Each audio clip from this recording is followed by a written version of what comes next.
Selam millet, şunu gözünüzde canlandırın. Üniversiteden mezun olan iki ev arkadaşı düşünün. İkisi de aynı işletme diplomasına sahip, aynı şirkette işe giriyorlar ve ikisi de aylık tam 75.000 TL maaş alıyor. Yaşam maliyetlerinin aynı olduğu bir şehre taşınıyorlar. Zamanı 20 yıl ileri saralım. Biri Ege'de bir sahil kasabasında emekliliğin tadını çıkarıp soğuk içeceğini yudumlarken, diğeri hala ofiste dirsek çürütüyor ve paranın nereye gittiğini merak ediyor. Peki bu nasıl oluyor? Aynı başlangıç noktasına sahip iki insan nasıl oluyor da tamamen farklı finansal evrenlerde yaşıyor? Cevap sizi şaşırtabilir ve bu kesinlikle şanstan ya da sadece zenginlerin bildiği gizli bir yatırım stratejisinden çok daha derin bir konu. Şimdi size aklınızı başınızdan alacak bir gerçekten bahsedeceğim. Son yapılan araştırmalara göre yılda milyonlarca lira kazanan insanların 1/3'ü hala maaştan maaşa yaşıyor. Bunu tekrar etmeme izin verin çünkü kulağa tamamen çılgınca geliyor. Aylık geliri çok yüksek olan, örneğin eline ayda 150-200 bin TL geçen insanlar bile tıpkı asgari ücretle çalışan biri gibi finansal zorluk çekiyor. Eğer şu an ayda 30-40 bin TL kazanıyor ve kıt kanaat geçiniyorsanız, bu yüksek maaşlılar parayı yönetmekte berbat olmalı diye düşünüyor olabilirsiniz. Ve dürüst olmak gerekirse kısmen haklısınız. Ama bu durumla ilgili asıl büyüleyici olan şey şu: ayda 200 bin TL kazananı meteliksiz bırakan alışkanlıklar ve zihniyet, ayda 40 bin TL kazananı meteliksiz bırakanlarla birebir aynı. Rakamlar sadece daha büyük. Şöyle düşünün, eğer 1000 TL'yi yönetmekte kötüyseniz, muhtemelen 10.000 TL'yi yönetmekte de kötü olacaksınız. Para sizi sihirli bir şekilde daha zeki yapmaz. Hatta çoğu zaman tam tersini yapar. Çünkü size sahte bir güvenlik hissi vererek daha da kötü finansal kararlar almanıza neden olur. Peki finansal açıdan başarılı olanları sürekli mücadele edenlerden ayıran bu gizemli alışkanlıklar neler? Neden bazıları zahmetsizce servet inşa ederken diğerleri ne kadar kazanırsa kazansın 5 kuruş biriktiremiyor? Cevap çoğu insanın tamamen eline yüzüne bulaştırdığı 3 kritik alanda ve varlıklı insanların ustalaştığı 3 temel alışkanlıkta yatıyor. İnsanları parasız bırakan hatalarla başlayalım. Çünkü bu kalıpları kendi hayatınızda fark etmek, onları değiştirmenin ilk adımıdır. Ve inanın bana, bu örneklerden en az birinde kendinizi göreceksiniz. İlk servet katili, yaşam tarzı enflasyonu dediğimiz şey. Ve bu, kişisel finanstaki en sinsi tuzaktır. Sistem şöyle işler. İş yerinde zam alırsınız, maaşınız belki 50 bin TL'den 60 bin TL'ye çıkar. Birdenbire elinize vergiler düştükten sonra hatırı sayılır ekstra bir para geçer. Bu çok para gibi geliyor değil mi? Hemen kiranızı artırıp daha lüks bir siteye taşınırsınız, daha iyi bir araba kiralarsınız, dışarıda daha sık yemek yemeye başlarsınız, belki birkaç yeni abonelik başlatırsınız. Birkaç ay içinde o ekstra para tamamen yeni yaşam tarzınızın içinde kaybolup gider. Ve işte yine maaştan maaşa yaşamaya geri döndünüz. Tek fark, artık bunu daha yüksek bir gelir seviyesinde yapıyorsunuz ki bu öncesinden bile daha sinir bozucu hissettirir. İşin çılgın tarafı şu: bu döngü her gelir seviyesinde kendini tekrar eder. 30 bin TL kazanan kişi 50 bin TL kazanmayı hayal eder ve tüm sorunlarının çözüleceğini sanar. 50 bin TL kazanan kişi 75 bin TL'nin sihirli rakam olduğuna inanır ve 75 bin TL kazanan kişi aylık geliri 6 haneli rakamlara ulaştığında nihayet finansal olarak rahatlayacağından emindir. Ama aslında ne olur biliyor musunuz? Gelirleri her arttığında harcamaları da aynı oranda artar. Asla öne geçemezler çünkü sürekli olarak yaşam standartlarını yeni maaşlarına uyacak şekilde yükseltirler. Hızlanan bir koşu bandında olmak gibidir. Gittikçe daha hızlı koşarsınız ama aslında hiçbir yere varamazsınız. 5 yıl içinde maaşı 40 bin TL'den 120 bin TL'ye çıkan birini tanıyorum. Bir başarı hikayesi gibi geliyor değil mi? Tek sorun şu ki 40 bin TL kazanırken olduğundan çok daha fazla para stresi yaşıyor. Neden? Çünkü hala 40 bin TL kazanıyormuş gibi yaşayıp aradaki farkı biriktirmek yerine hemen 120 bin TL kazanan biri gibi yaşamaya başladı. Yeni araba taksidi, daha büyük ev, pahalı spor salonu üyeliği, marka kıyafetler, sık tatiller. Şimdi benim altın kelepçe dediğim tuzağa düşmüş durumda. Kariyeriyle ilgili hiçbir risk alamaz. Çünkü o yaşam tarzını sürdürebilmek için o yüksek gelire muhtaç. Bir maaşını bile alamazsa tüm o finansal iskambil kulesi yere bire olur. Bunu aynı zammı alıp yaşam tarzını nispeten mütevazi tutan biriyle kıyaslayın. Belki orada burada birkaç şeyi geliştirirler ama bunu bilinçli yaparlar. Zengin görünmeye çalışmazlar. Finansal olarak özgür olmaya çalışırlar.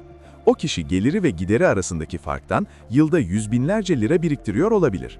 Birkaç yıl içinde gerçek riskler alabilecek, tutkularını peşinden koşabilecek ve hatta isterse erken emekli bile olabilecek. İnsanları parasız bırakan ikinci hata borçtur. Sadece kredi kartlarından bahsetmiyorum. Gerçi onlar kesinlikle büyük bir sorun. İnsanların farkında bile olmadan düştüğü taksitli yaşam tarzından bahsediyorum. İşte tipik bir senaryo. Biri yılda 1 milyon TL'ye yakın kazanıyor olsun. Kağıt üzerinde gayet iyi. Ama altında lüks bir arabanın kredisi, kredi kartlarında ödenmesi gereken yüklü asgari miktarlar, belki geçmişte acil bir durum için çekilmiş bir ihtiyaç kredisi var. Daha birikim veya yatırımı düşünmeye fırsat bulamadan maaşının büyük bir kısmını bankalara ve borçlara gönderiyor. Şimdi bunu aynı gelire sahip ama sıfır borcu olan biriyle kıyaslayalım. Borçsuz kişinin her ay biriktirmek, yatırım yapmak veya fırsatlar için kullanmak üzere kenara atabileceği devasa bir nakit akışı var. Bu, yıl sonunda ciddi bir finansal esneklik demektir. Ama durum sadece aylık ödemelerden daha kötü. Borç, para ve fırsatlar hakkındaki düşünce yapınızı temelden değiştirir.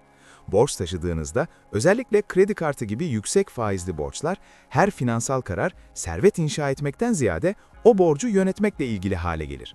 Yatırım fırsatlarını değerlendiremezsiniz çünkü kredi kartı şirketlerine faiz ödemekle meşgulsünüzdür. Size somut bir örnek vereyim. İki kişi de iş yerinden 100.000 TL prim alsın. A kişisinin %50-60 faizli kredi kartı borcu var, B kişisinin hiç borcu yok. A kişisi bu primi borçlarını kapatmak için kullanır ki bu akıllıca bir hamledir ama esasen sadece sıfıra geri dönmek için parayı harcamış olur. B kişisi ise aynı 100.000 TL'yi alır ve borsaya veya fona yatırır. 10 yıl sonrasına gidelim. A kişisi umarız borçlarını bitirmiştir ama o primden elinde kalan tek şey artık borcu olmamasının verdiği rahatlıktır. B kişisinin 100.000 TL'lik yatırımı ise ortalama piyasa getirileriyle katlanarak büyümüştür. Aynı prim, aynı gelir. Ama başlangıçtaki finansal pozisyonlarına göre tamamen farklı sonuçlar. Borcun bu kadar sinsi olmasının nedeni budur. Size sadece faiz ödemeleriyle para kaybettirmez. Size fırsata mal olur. Size zamana mal olur. Ve size kimseye borcunuzun olmadığını bilmenin getirdiği psikolojik özgürlüğe mal olur. Üçüncü hata, muhtemelen en yaygın olanı ve her gelir seviyesindeki insanı etkiliyor. Finansal farkındalığın tamamen eksik olması. Çoğu insanın her ay parasının nereye gittiği hakkında en ufak bir fikri yok. Ne kadar kazandıklarını biliyorlar, kiralarının ne kadar olduğunu biliyorlar ama geri kalan her şey sadece bir işlem karmaşası ve kart geçişlerinden ibaret. Aylık geliri çok yüksek olup da geçen ay yemeğe ne kadar harcadığını söyleyemeyen insanlar tanıdım. Aboneliklere ne ödüyorlar, eğlenceye ne kadar harcıyorlar veya aslında hiç para biriktirebiliyorlar mı hiçbir fikirleri yok. Başka bir deyişle finansal olarak kör uçuş yapıyorlar. Kararlarını o an banka hesaplarında ne kadar para olduğuna bakarak veriyorlar. Bu farkındalık eksikliği benim 1000 küçük kesikle ölüm dediğim şeye yol açıyor. Hiçbir tekil harcama endişelenecek kadar büyük görünmez. Kahveye 100 TL, öğle yemeğine 300 TL, Trendyol'dan sipariş edilen o şeye 500 TL, dışarıda akşam yemeğine 1000 TL. Her işlem küçük ve yönetilebilir hissettirir ama bunlar ayda binlerce TL'lik bilinçsiz harcamaya dönüşür. Öte yandan harcamalarını takip eden kişi her bir kuruşun nereye gittiğini tam olarak bilir. Harcamaları hakkında bilinçli kararlar verirler ve parayı nerede israf ettiklerini hızla tespit edebilirler. Sadece bu farkındalık bile tasarruf ve yatırım için ayda binlerce TL açığa çıkarabilir. İki yaklaşım arasındaki fark küçük görünebilir ama psikolojik etkisi muazzamdır. Harcama alışkanlıklarınızın farkında olduğunuzda akış kararları yerine sürtünme kararları vermeye başlarsınız. Akış kararı o an size neyin iyi hissettirdiğini yapmaktır. Sürtünme kararı ise durup bu harcamanın finansal hedeflerinizle örtüşüp örtüşmediğini gerçekten düşündüğünüz andır. İşte işin gerçekten ilginç geçtiği yer burası. Biraz önce tarif ettiğim bu 3 hata aslında parayla ilgili değil. Bunlar psikolojiyle ilgili. Ve bu noktada neden aynı gelire sahip iki kişinin tamamen farklı finansal durumlara düştüğünü görmeye başlıyoruz. Bu tuzaklara düşen kişilerde genellikle psikologların kıtlık zihniyeti dediği durum var. Sürekli bir şeyleri kaçırmaktan korkuyorlar. Bu deneyimler, eşyalar veya sosyal statü olabilir. Bu fırsatı kaçırma korkusu, FOMO, onları o an iyi hissettiren ama uzun vadeli finansal geleceklerini yok eden duygusal harcama kararlarına sürüklüyor. Parayı biriktirip kontrol edebilecekleri bir şeyden ziyade hayatları içinden akıp giden bir şey olarak görüyorlar. Ellerine ekstra para geçtiğinde ilk içgüdüleri kötü bir şey olmadan veya kendilerini o istedikleri şeyi almaktan vazgeçirmeden önce parayı harcamak. Sanki parayı ellerinde tutma konusunda kendilerine güvenmiyorlar. Bu yüzden ondan olabildiğince hızlı bir şekilde kurtuluyorlar. Madalyonun diğer yüzünde ise serveti gerçekten yaratan habitlerden bahsedelim. Çünkü asıl sihir burada gerçekleşiyor. Ortalama gelirlere rağmen ciddi servet inşa eden insanlar, paranın hayatlarında işleyiş tarzını tamamen değiştiren 3 temel prensibi çözmüş durumdalar. İlk prensip benim zaman arbitrajı dediğim şey. Varlıklı insanlar bugünkü paranın yarınki paradan çok daha değerli olduğunu anlarlar. Sadece enflasyon yüzünden değil, bileşik getiri sayesinde. Erken ve istikrarlı bir şekilde yatırım yaparak aslında gelecekteki kendilerinden borç almıyor, ona hediye gönderiyorlar. Bunun ne kadar pahalı olduğunu zamanda yolculuk yapıp genç halinizi tokatlamak istemenize neden olacak bir hikayeyle göstereyim. Ayşe ve Cansu ile tanışın. İkisi de 25 yaşında. İkisi de yılda bugünkü parayla iyi bir gelir elde ediyor. Ayşe 25 yaşından 35 yaşına kadar sadece 10 yıl boyunca her yıl sembolik olarak 50.000 TL'ye yatırım yapıyor. Ondan sonra bir kuruş bile yatırmıyor. Cansu ise 20'lerini gününü gün ederek, seyahat ederek, marka bankalar alarak geçiriyor. Ama 35 yaşında Cansu bir aydınlanma yaşıyor. Geleceği konusunda ciddi olması gerektiğini fark ediyor ve yılda 100.000 TL yatırım yapıyor. Yani Ayşe'nin yatırdığının 2 katı. Cansu bunu 65 yaşına gelene kadar tam 30 yıl boyunca aralıksız sürdürüyor. İşte insanların beynini yakan sürpriz son. Cansu'nun 30 yılına kıyasla sadece 10 yıl yatırım yapmasına ve yıllık yatırım miktarının yarısı kadar olmasına rağmen Ayşe emeklilikte daha fazla paraya sahip oluyor. Ayşe'nin cebinden çıkan toplam para 500.000 TL idi. Cansu'nunki ise 3 milyon TL. Yine de Ayşe'nin hesap bakiyesi daha yüksek. Çünkü bileşik faize sihrini konuşturması için ekstra bir 10 yıl verdi. Bu gerçekçi olmayan getirilerle uydurulmuş bir teorik örnek değil. Bu zaman içindeki ortalama borsa getirilerini kullanan temel matematiktir. Bu prensibi anlayıp 20'lerinde harekete geçen kişi 40'larında başlayan ama çok daha yüksek geliri olan birinden daha fazla servet inşa edecektir. Ama işin büyüleyici kısmı şu, çoğu insan bu bilgiyi entelektüel olarak biliyor ama yine de harekete geçmiyor. Neden? Çünkü 25 yaşındayken o parayı yatırıma ayırmak büyük bir fedakarlık gibi hissettiriyor. Tatillerden, güzel akşam yemeklerinden, kıyafetlerden, şu an sizi iyi hissettiren her neyse ondan vazgeçiyorsunuz. Fayda soyut ve çok uzak görünüyor. Öte yandan 35 yaşında yatırıma başlamak daha kolay hissettiriyor çünkü kariyerinizde daha yerleşiksiniz ve umarım hazzı erteleme konusunda daha olgunsunuz.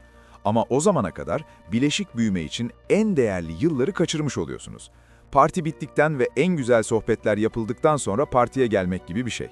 Servet inşa eden ikinci alışkanlık, önce kendine ödeme yapmak dediğim şeydir ve muhtemelen öğreneceğiniz en önemli finansal kavramdır. Çoğu insan parasına tersten yaklaşır. Faturaları öderler, istedikleri veya ihtiyaç duydukları her şeyi alırlar ve ayın sonunda ne kalırsa onu biriktirirler. Spoiler uyarısı, genellikle geriye hiçbir şey kalmaz. Varlıklı insanlar bu denklemi tamamen tersine çevirir. Para hesaplarına yattığı an, önceden belirledikleri bir yüzdeyi hemen tasarruf ve yatırımlara aktarırlar. Herkesten, hatta şimdiki kendilerinden bile gelecekteki kendilerine ödeme yaparlar. Ancak finansal geleceklerini garanti altına aldıktan sonra geriye kalanla nasıl yaşayacaklarını çözerler. Bu yaklaşımda küçük bir değişiklik gibi görünebilir ama parayla tamamen farklı bir ilişki yaratır. Önce kendinize ödeme yaptığınızda harcamalarınız konusunda yaratıcı olmaya zorlanırsınız. Ay boyunca gözünüze çarpan her şeyi alarak öylece sürüklenemezsiniz. Çünkü o parayı zaten geleceğinize adadınız. Diyelim ki elinize ayda 50.000 TL geçiyor. Önce kendinize ödeme yaparsanız hemen 10.000 TL'yi altına, dövize veya fonlara aktarabilirsiniz. Şimdi ayın geri kalanı için elinizde 40.000 TL var. O 40.000 TL'nin her şeye yetmesini sağlamanın bir yolunu bulursunuz. Çünkü mecbursunuz. Bunu ne kalırsa onu biriktirmeyi planlayan biriyle kıyaslayın. Ay başında harcayacak 50.000 TL'leri vardır. Market alışverişi yaparlar, faturaları öderler, arkadaşlarla yemeğe çıkarlar, internetten bir şeyler sipariş ederler ve farkına bile varmadan ay biter, harcanan para 49.000 TL olmuştur. 1000 TL biriktirirler ve bu konuda iyi hissederler. Aslında kısa vadeli konforu, uzun vadeli finansal özgürlüğe tercih ettiklerini fark etmezler. Önce kendine ödeme yapmanın güzel yanı, tasarruf konusundan irade faktörünü çıkarmasıdır. Bu ay para biriktirip biriktirmeyeceğinize dair sürekli karar vermek zorunda kalmazsınız. Karar otomatik olarak verilir ve yaşam tarzınız buna göre şekillenir. Varlıklı insanları diğer insanlardan ayıran üçüncü alışkanlıksa varlıklar ve yükümlülükler konusunda odaklanmalarıdır. Biliyorum, bu kulağa sıkıcı muhasebe terimleri gibi geliyor ama benimle kalın çünkü bu kavram hayatınız boyunca yapacağınız her satın alma işlemine bakış açınızı değiştirecek. Varlık zamanla cebinize para koyan şeydir. Yükümlülükse zamanla cebinizden para çalan şeydir. Zenginler varlık edinmeye ve yükümlülükleri en aza indirmeye takıntılıdır. Geri kalan herkes farkında bile olmadan tam tersini yapar. İşte mükemmel bir örnek. İki kişi de daha iyi bir ulaşıma ihtiyaç duyduklarına karar verir. A kişisi krediyle 1,5-2 milyon TL'ye gıcır gıcır bir araba alır. Aylık kredi ödemesi, kaskosu, bakımı vardır ve araba her geçen gün, her kilometrede değer kaybeder. Ya da en azından bir fırsat maliyeti yaratır. Bu ihtiyaç kılığındaki bir yükümlülüktür. B kişisi ise daha uygun fiyatlı, temiz, ikinci el bir arabayı nakit veya çok daha düşük bir tutarla alır. Ama asıl fark şurada. Araba kredisine ödeyeceği o yüksek aylık taksidi alır ve bunun yerine yatırıma yönlendirir. Diyelim ki bu aylık 20-30 bin TL olsun. 3-4 yıl boyunca araba kredisi ödemeye yerine bir yatırım portföyü inşa ederler. A kişisi araba kredisini bitirdiğinde elinde belki değeri korunmuş bir araç vardır ama B kişisi hem işini gören bir araca sahiptir hem de katlanarak büyüyen yüz binlerce, belki de milyonlarca liralık bir yatırımı vardır. Aynı ulaşım ihtiyacı, aynı aylık nakit akışı ama tamamen farklı finansal sonuçlar. Biri başarılı görünmeye odaklandı, diğeri başarılı olmaya odaklandı. Varlıklar ve yükümlülükler etrafındaki bu zihniyet değişikliği bir kez anladığınızda neredeyse bağımlılık yapar. Varlıklı insanlar her şeyi bu mercekten görmeye başlar. Bir satın alma işlemini düşünürken kendilerine şunu sorarlar. Bu bana zamanla para mı kazandıracak yoksa para mı kaybettirecek? Ve eğer para kaybettirecekse bu maliyet değer mi? Yoksa bu parayı servetimi gerçekten büyütecek bir şeye mi yatırmalıyım? Size muhtemelen çok tanıdık gelecek başka bir örnek vereyim. İki arkadaş da teknolojiyi seviyor ve evdeki eğlence sistemlerini yenilemek istiyor. A arkadaşı en son feature'lara sahip devasa bir 75 inç TV'ye 80 bin TL harcıyor. Muhteşem görünüyor, gelen herkes etkileniyor ve Netflix izlemeyi kesinlikle daha keyifli hale getiriyor. Ama 5 yıl sonra o TV eğer şanslılarsa ikinci el sitelerinde belki 15-20 bin TL ediyor. B arkadaşı aynı 80 bin TL'yi alıyor ve aslında o TV'leri üreten, o dijital platformları ve herkesin izlediği kontentleri yapan şirketlerin şirketlerini alıyor. 5 yıl sonra ortalama piyasa getirileriyle o 80 bin TL belki de 200 bin TL'nin üzerine çıkıyor. Üstelik bu süre boyunca temettü de kazanıyorlar. Şimdi asla TV almamanız gerektiğini veya servet inşa etmek için bir keşiş gibi yaşamanız gerektiğini söylemiyorum. Mesele şu ki, varlıklı insanlar bu kararlar konusunda bilinçli. Belki B arkadaş 6 ay bekler, indirimde 20 bin TL'ye daha mütevazi bir TV fark eder ve kalan 60 bin TL'yi yatırıma yönlendirir.